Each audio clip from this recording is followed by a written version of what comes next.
Colin. Right, well, welcome back to this Q&A session as part of the virtual flower show with our gold winning medal winners here. My name is Martin Fisher. I'm trying to keep everybody in control. I'm not doing a very good job though. So we're going to pick up with some of your questions that you very kindly sent in to us. And this one is a question for Matt from Kelvin Jones. He says, hi, do I need to replicate tropical growing conditions to grow carnivorous plants? As I'm aware, sundews will survive outside, but are there any others that would grow outdoors or in an unheated conservatory in the UK? So it sounds like he hasn't got tropical conditions. He's trying to grow them somewhere fairly cool. So it's what will grow in those conditions, Matt. The problem with carnivorous plants, they all look very exotic and tropical, and it all depends on where they come from. They are from literally all over the world. We have 7 natives in this country, but the ones I would go for would be, for outside, definitely Sarracenia.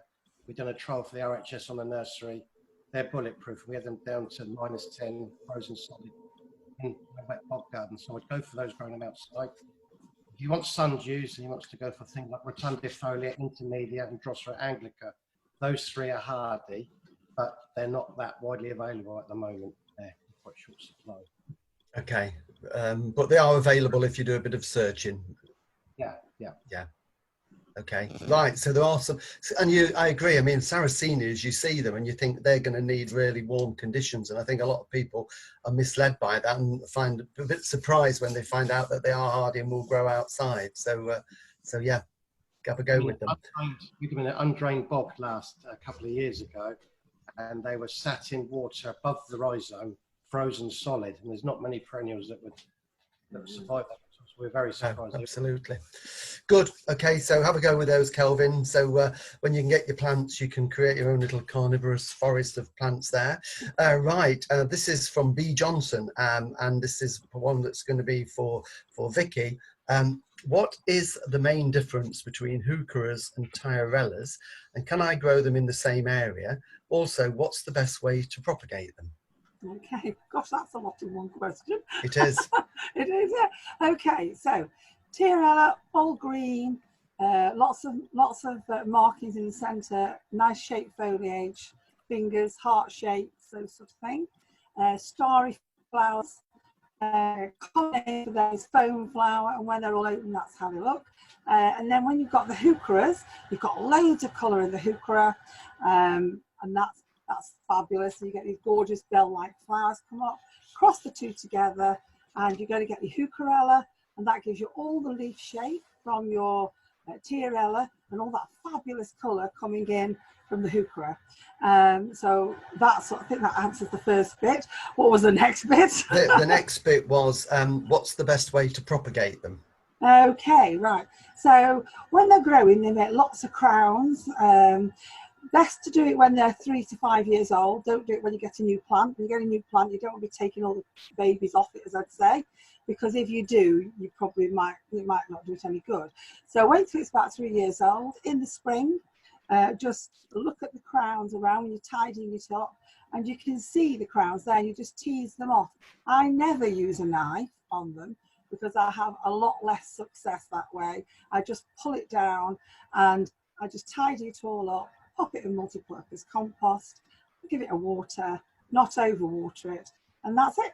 And leave it there, and in a short time it roots.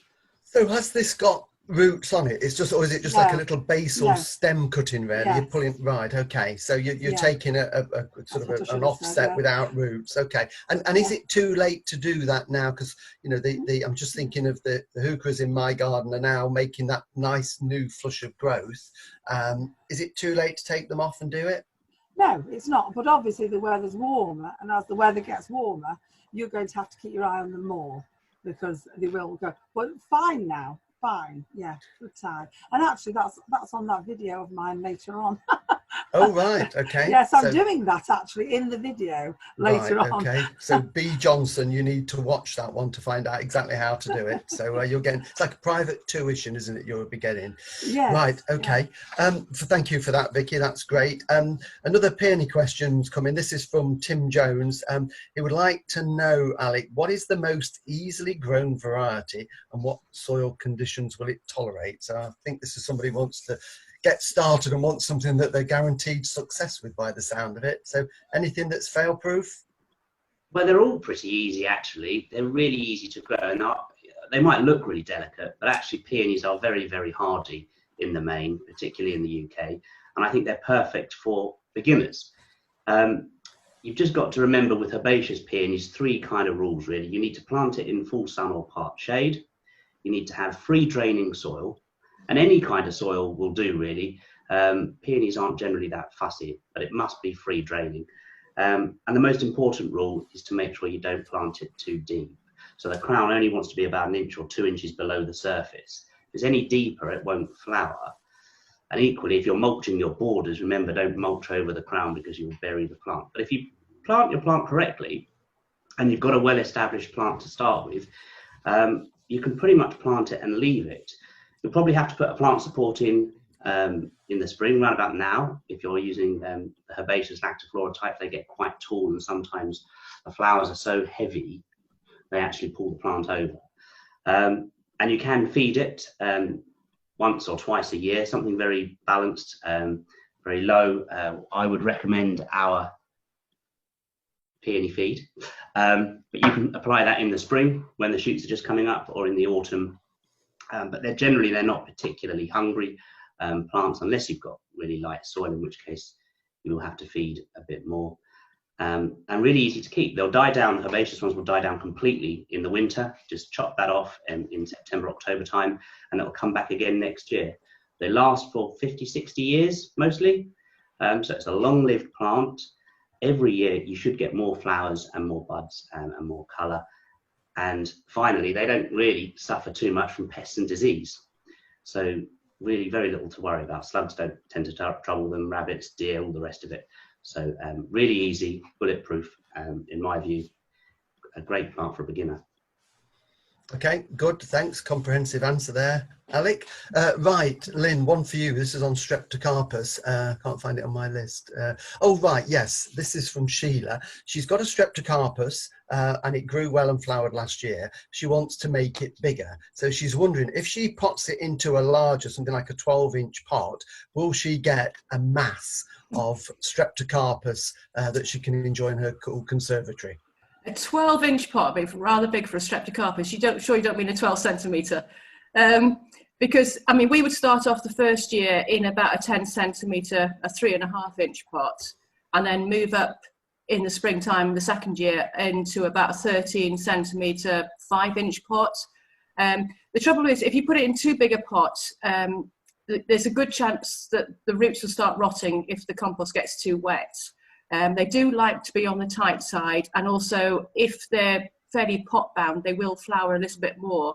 And as long as you keep feeding them a high potash feed. So for a mature plant, I would say absolute maximum 17 centimetres, which is going to be about 7-inch, I think, something like that. And that would be for the really big varieties, something like Falling Stars, which is a lovely pale blue, or Gloria, which is a pale pink version of it. They are the sort of the biggest 2 varieties, and they will be quite happy in a 17 centimetre pot from about their 3rd year onwards. Okay. Did I see you had a Falling Stars yesterday? Was yes. That a Falling Stars? I've got a Falling Stars on the window here. So it never goes anywhere without one. Yeah. So that is beautiful. You can see the size. That is actually in a 17 centimetre pot, but the size of the plant actually suits that size pot as well. Okay, so hopefully, Sheila, that will give you a bit of advice.